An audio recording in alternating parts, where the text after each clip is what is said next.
اور دوسری منزل جو تھی جب اس پہ نبی علیہ السلام یہاں سے یہ بکریوں کا دودھ نکال کر پی کر اس کے برتن جو تھے وہ سارے بھر گئے. اس کے بعد جب آپ علیہ السلام اگلی منزل پہ تشریف لے گئے تو یہاں ایک عجیب واقعہ پیش آیا. یہ بڑا قابل غور ہے. ہم ادھر سے گزر گئے تو بس گزر گئے، کچھ بھی ہم نے نہ سمجھا. جب آپ علیہ السلام اگلی منزل پہ پہنچے تو وہاں ایک شخص جس کا نام سراقہ اور والد کا نام اس کے جو مورخین نے لکھا ہے ابن جاشم. یہ سراقہ ابن جاشم تیز رفتار گھوڑا لا رہا ہے اور سرپٹ دوڑاتے دوڑاتے دوڑاتے آ رہا ہے. اب یہ اگلی منزل پہ ہیں. یہاں سے غار سے ہو کر ام خزاعہ قبیلہ بنو خزاعہ کی ام معبد جو عورت تھی وہاں سے گزر کے ہی آگے جا رہے ہیں تو گھوڑا دوڑتا ہوا نظر آ رہا ہے، گردہ اڑاتا ہوا. تو حضرت ابوبکر صدیق رضی اللہ عنہ بھی دیکھ رہے ہیں، نبی علیہ السلام بھی دیکھ رہے ہیں، یہ کون آ رہا ہے؟ تو مورخین نے جو لکھا ہے وہ یہی کہ تھوڑا سا حضرت ابوبکر صدیق کے دل میں ایک ڈر سا پیدا ہو گیا، جیسے غار میں انہیں خوف پیدا ہوا نا. تو آپ علیہ السلام نے فرمایا لا تحزن ان اللہ معنا، اے میرے ساتھی نہ ڈر، اللہ ہمارے ساتھ ہے. تو یہاں بھی یہ کون آ رہا ہے؟ یہ ہم بالکل نہتے اور یہ پتہ نہیں اس کے پاس کیا کچھ ہوگا، کس کیفیت میں ہوگا، کس حال میں ہوگا، کتنا اسلحہ ہوگا، کتنا سامان ہوگا، اس کے پاس ہتھیار ہوں گے. خیر وہ قریب آتے آتے آتے آتے آتے جب اتنا فاصلہ ہو گیا کہ جس میں بندہ پہچانا جا سکتا ہے تو حضرت ابوبکر صدیق رضی اللہ عنہ نے فرمایا یا رسول اللہ صلی اللہ علیہ وسلم یہ تو پہلوان ہے، یہ تو مکے کا مانا ہوا پہلوان ہے اور بہت بڑا مشرک ہے اور کافر. سراقہ جاشم کا بیٹا سراقہ ابن جاشم، اور تلوار ہاتھ میں لہراتا ہوا آ رہا ہے. اور سراقہ ابن جاشم کو اس وقت یہ محسوس ہو چکا تھا، خود اس کا قول ہے، مجھے پتہ چل چکا تھا کہ محمد اور ابو بکر صلی اللہ علیہ وسلم و رضی اللہ تعالی عنہ، اس نے تو اسلام قبول نہیں کیا تھا تو اس لیے اس نے کہا کہ محمد اور ابو بکر ادھر گئے. تو اب اسے پتا چلا کہ یہی راستہ ہے ان کے جانے کا، لیکن اس کو لالچ کس چیز کا تھا لوگوں کو اس نے نہیں بتایا. پھر یہ پیچھا کرتے ہوئے یہاں آیا. ابو جہل نے جو اعلان کیا تھا کہ 100 اونٹ اسے ملیں گے جو ان کو لے آئے کسی حال میں بھی یا ان کی خبر دے، تو اب یہ 100 اونٹوں کے لالچ میں یہ چلتے چلتے یہاں پہنچا. تو حضرت ابوبکر صدیق رضی اللہ عنہ نے فرمایا اللہ کے رسول صلی اللہ علیہ وسلم یہ تو سراقہ ہے، اتنا بڑا پہلوان ہے.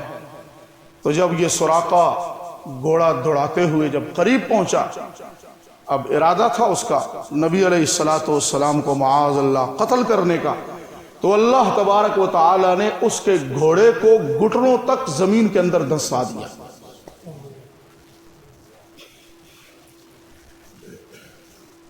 ارے بھائی یہ پتھر ہے، آپ کا یہاں سائنسدان بیٹھ جائے گا کہے گا بھائی دیکھو اتنی ایسی باتیں ممبر پہ کرو جو عقل میں آئیں.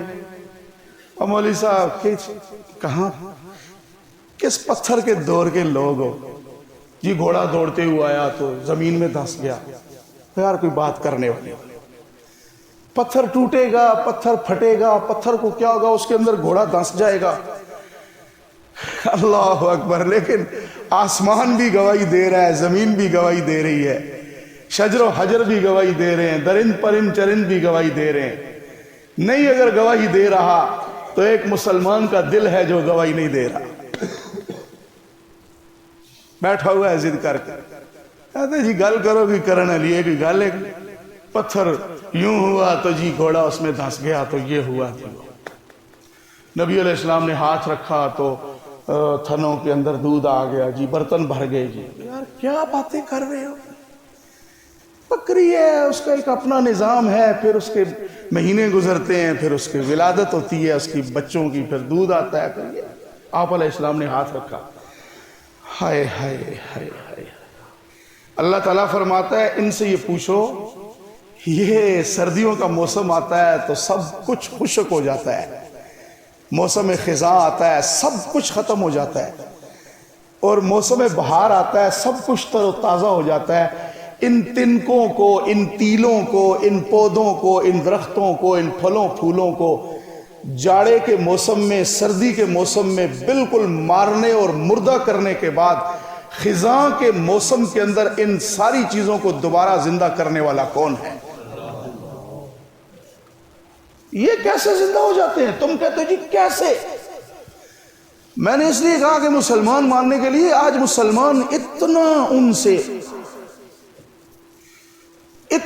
ان سے مرغوب ہو چکا ہے اور مغلوب ہو چکا ہے اور اتنا امپریس ہو چکا ہے کہ بس وہ کہتا ہے جی میں تو اس کی پریس مشین کے اندر آ چکا ہوں، اور جیسے مجھے وہ پریس کرے گا نا میرے اندر سے وہی آگے چھپا ہوا نکلے گا، کیونکہ پریس مشین اس وقت منکر کے پاس ہے اور کاغذ اس کے ہم ہیں، اب وہ ہمیں کر رہا ہے پریس، اس پہ اپنے چھاپے لگا رہا ہے، اور آج ہم بھی اللہ معاف فرمائے۔ اس لیے مسلمان کو کم از کم یہ یقین کرنا چاہیے کہ سراقہ کا گھوڑا دھنسا ہے، اور بعضوں نے یہ بھی لکھا ہے کہ وہ بھی دھنسا ہے، اور انہیں اگر یقین نہیں، اللہ نے فرمایا اگر ان باتوں کے اوپر، انہونی باتوں کے اوپر یقین اگر نہیں آتا تو جاؤ پھر میں تمہیں حکم دیتا ہوں کہ نکلو اپنے گھروں سے، قل سیروا فی الارض، اور سیر کرو، سفر کرو زمین میں، فانظروا، پھر دیکھو جا کر اپنی آنکھوں سے۔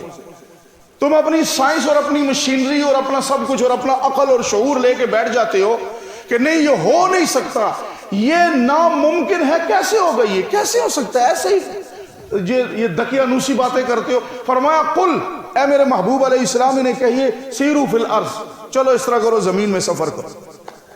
زمین میں سفر کرتے کرتے کرتے کرتے وہ کہیں گے جی ہم جہاز میں، نہ بابا جہاز میں نہیں، زمین کے اوپر، سیروا فی الارض، سیروا فی الہوا نہیں ہے، سیروا فی السما نہیں ہے، سیروا فی الارض،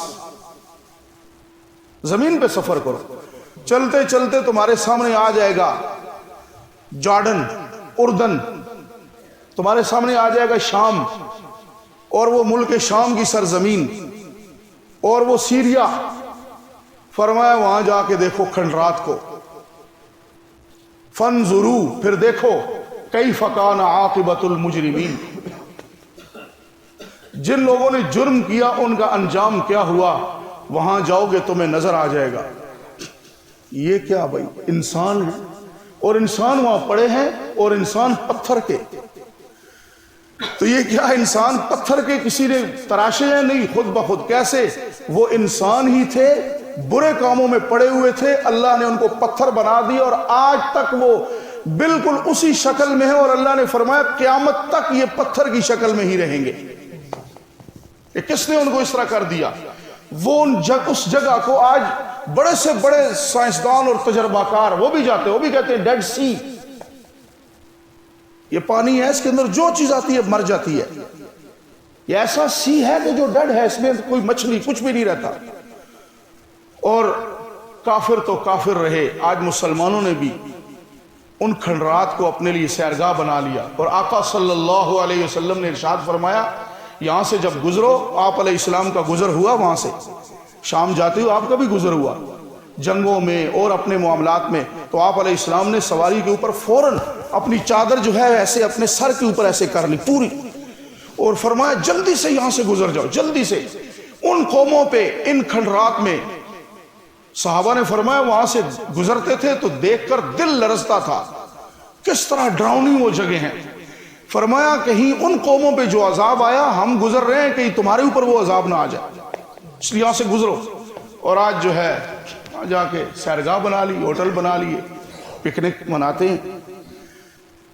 تو جو ہی سراقہ دس گیا تو اس نے کہا کہ میں معافی چاہتا ہوں، میں معافی چاہتا ہوں، مجھ سے غلطی ہو گئی، میں توبہ کرتا ہوں، استغفار نہیں، میں توبہ کرتا ہوں۔ توبہ وہ بھی کہتے تھے بھئی اپنی بات کو چھوڑتا ہوں، رجوع کرتا ہوں، میرے لیے دعا کریں۔ تو نبی علیہ الصلوۃ والسلام نے جو قاتل بن کے آیا ہے دشمن ہے، آپ علیہ الصلوۃ والسلام نے اس کے لیے بارگاہ الہی میں ہاتھ اٹھا دیے، یا اللہ اس کو چھوڑ دے۔ تو سراقہ اور اس کے گھوڑے کو زمین نے چھوڑ دیا۔ یہ پتھر ہے، اللہ نے فرمایا اے انسان تو میرا بن جا، میں تیرا بن جاؤں گا، یہ ساری چیزیں تیرے حکم کے تابع ہوں گی، یہ بارشیں، ندی، نالے، یہ سورج، چاند، ستارے سب تیرے حکم کے تابع ہوں گے۔ شرط یہ ہے وَمَا آتَاكُمُ الرَّسُولُ فَخُذُوهُ، جو تمہیں میرا پیغمبر حضرت محمد الرسول اللہ صلی اللہ علیہ وسلم دے دے، عطا کر دے، حکم کر دے، فَخُذُوهُ، اسے اپنی دل کی خوشی کے ساتھ قبول کر لو۔ شرط یہ ہے بس، جو تمہیں میرا پیغمبر حکم دے دے اس کو مان لو، وَمَا نَهَاكُمْ عَنْهُ، اور جس چیز سے تمہیں میرا پیغمبر روک دے، فَانْتَهُوا، اے مسلمانوں سے رک جاؤ۔ جس کا حکم دے اس کو مان لو، اور جس سے روکے اس سے کیا ہو جاؤ، رک جاؤ۔ بس یہ تمہارا کام ہے، یہ تم کر لو، میرے پیغمبر کی اتباع کر لو، تو اللہ فرماتا ہے ساری کائنات نہیں، میں خود خدا بھی تمہارا بن جاؤں گا، میں اللہ بھی تمہارا ہو جاؤں گا، پھر میں تم سے محبت کروں گا، تم مجھ سے محبت کرو گے، پھر تم مجھ سے راضی، میں تم سے راضی۔ اس لیے وہ تو اللہ کے پیغمبر صلی اللہ علیہ وسلم تھے، اللہ پاک نے امت کے لوگوں کو بھی ایسے واقعات دکھلائے جو انسان کی عقل نہیں مانتی۔ اس لیے میں آپ سے عرض کرتا ہوں، ان لوگوں کی باتوں میں آ کر، منکرین کی باتوں میں آ کر آپ بھی ایسی باتیں نہ کیا کریں کہ جی پتھر یہ کیسے کرے گا، سوکھی بکری کے تھنوں میں دودھ کیسے آئے گا، اور پھر کرتے کرتے آپ لوگ یہاں تک چلے جاتے ہیں کہ جی عیسیٰ علیہ السلام کہاں اتریں گے جی، اور جی یہ ساری باتیں ہیں جی، کیسے آسمانوں پہ زندہ ہیں جی، یوں ہے جی تو یہاں ہے جی۔ اللہ تعالی ہمیں ایسی بیہودہ باتیں کرنے سے محفوظ فرمائے، ہم اللہ کی مان لیں، اللہ کے پیغمبر علیہ السلام کی مان لیں۔ آپ علیہ السلام نے دعا کی، اللہ نے اسے چھوڑ دیا۔ جب چھوڑا ایک دم پھر اس کے دل میں وہی شیطانی وسوسہ آیا، او یہ پتہ نہیں کیوں ہو گیا ہوگا، جیسے ہم بھی کہتے نہیں یہ تو پتہ نہیں ویسے ہی کورونا آیا تھا، وہ چھوڑو یار، پہلے جو کچھ کرتے تھے، جن شراب کباب میں، جن مستیوں میں پہلے پڑے تھے پھر کریں گے، وہ ایسے ہی ایک آیا تھا، وہ کوئی نہیں ہے یہ ایسے۔ اور پھر جب اللہ کی طرف سے رگڑا آتا ہے بڑا تو کہتے اوہو یار وہ 2005 کا زلزلہ تو چھوٹا تھا، اس کورونا نے تو سارا ہی ختم کر دیا۔ اور پھر اللہ پاک کا طریقہ دیکھیں کیا ہے، اللہ کتنے عرصے کے بعد، وہ کہاں 5 کہاں 20، اور بیچ میں اللہ جھٹکے بھی دیتا رہا، ہلکے ہلکے دیتا رہا، اور ادھر ادھر عمارتیں بھی گرتی رہی۔ اور پھر جب قوم نہیں مانتی تو پھر اللہ پاک کہتا ہے بس تباہ و برباد کر دو، یہ نہیں مان رہے۔ 1 2 3 باریاں ہوتی ہیں، اللہ کا ایک دستور اور قانون ہے، اس لیے اللہ ہمیں اپنی ماننے کی توفیق عطا فرمائے۔ اب اس نے کہا کہ ایسے ہی ہے، بس ٹھیک ہے، یہ روٹین کی بات ہے، ہوتا رہتا ہے۔ وہ جو ہی نکلا تو چند لمحوں بعد پھر اس کی نیت بدل گئی، پھر یوں بھاگا۔ اب نبی علیہ السلام نہیں کہہ رہے کہ اللہ اس کو دھسا دے، جو ہی دوبارہ حملہ آور ہوا تو ایک دم اللہ نے اسے زمین میں دھسا دیا۔ اب کہنے لگا کہ بس غلطی ہو گئی۔ بعضوں نے پہلی مرتبہ کا لکھا ہے، بعضوں نے 2 کا لکھا ہے، اور بعضوں نے 3 کا لکھا ہے، 3 مرتبہ اس نے ارادہ کیا، تینوں مرتبہ دس۔ اس نے کہا بس جی اب میرا وعدہ ہے تم سے، اور عرب میں نے آپ سے کہا نا جب وعدہ کر لیتے تھے پھر پیچھے نہیں ہٹتے تھے، وعدہ ہو گیا، وعدہ کر لیا۔ نبی علیہ السلام نے دعا کی، واقعی پھر یہ چھوڑ کر تو مڑ گیا، چلا گیا۔ آپ نے فرمایا سراقہ ٹھہر جاؤ، اے سراقہ ٹھہر جاؤ۔ ٹھہر گیا، جی کیا بات ہے؟ آپ نے فرمایا سراقہ جاؤ اور خوشی سے جاؤ، ایک وقت آئے گا اللہ تجھے کلمہ بھی نصیب کرے گا، اللہ تجھے ایمان بھی دے گا، اور اللہ تجھے کیسر و کسرا کے کنگن بھی پہنائے گا۔ پھر ایک وقت آیا حضرت عمر رضی اللہ عنہ کے دور میں، انہوں نے کسرا کے کنگن وہ انہوں نے پہنے، روم و فارس کو، سلطنتوں کو تباہ کیا، اور اللہ نے فتح مکہ میں ایمان سے نوازا۔ حضرت سراقہ ابن جاشم رضی اللہ تعالی عنہ، دیکھیے کتنا مرتبہ پا گئے۔ انہوں نے جب کنگن پہنے تو انہوں نے کہا کہ یہ کیسر و کسرا کے کنگن ہیں۔ وہ کنگن یہ استعمال نہیں کرتے تھے، پہننے سے مراد وہ ان کے ہاتھوں میں آئے، اور وہ ان کے محلات اور سارے ان کے جب ماتحت ہوئے تو انہوں نے کہا یہ وہی رسول اللہ صلی اللہ علیہ وسلم کے وعدے ہیں جو اللہ پاک نے پورے فرمائے۔ آپ علیہ السلام آگے روانہ ہو گئے۔ جب آپ صلی اللہ علیہ وسلم آگے روانہ ہوئے تو قابل احترام بزرگوں، اب مدینہ منورہ کا تھوڑا سا فاصلہ ہے، تو ایک شخص جس کا نام بریدہ، آپ قرآن پاک میں پڑھتے ہیں بریدہ کا ایک لفظ، حضرت ابراہیم علیہ السلام کو جب نمرود نے آگ میں ڈالا تو اللہ پاک نے کیا حکم دیا آگ کو؟ قلنا یا نار کونی، آگے بردن، برد کا معنی ٹھنڈا، اے آگ ہو جا ٹھنڈی، بردن ٹھنڈی، وسلامن اور سلامتی والی علی ابراہیم، تو یہ بردن ٹھنڈی، اسی سے بریدہ۔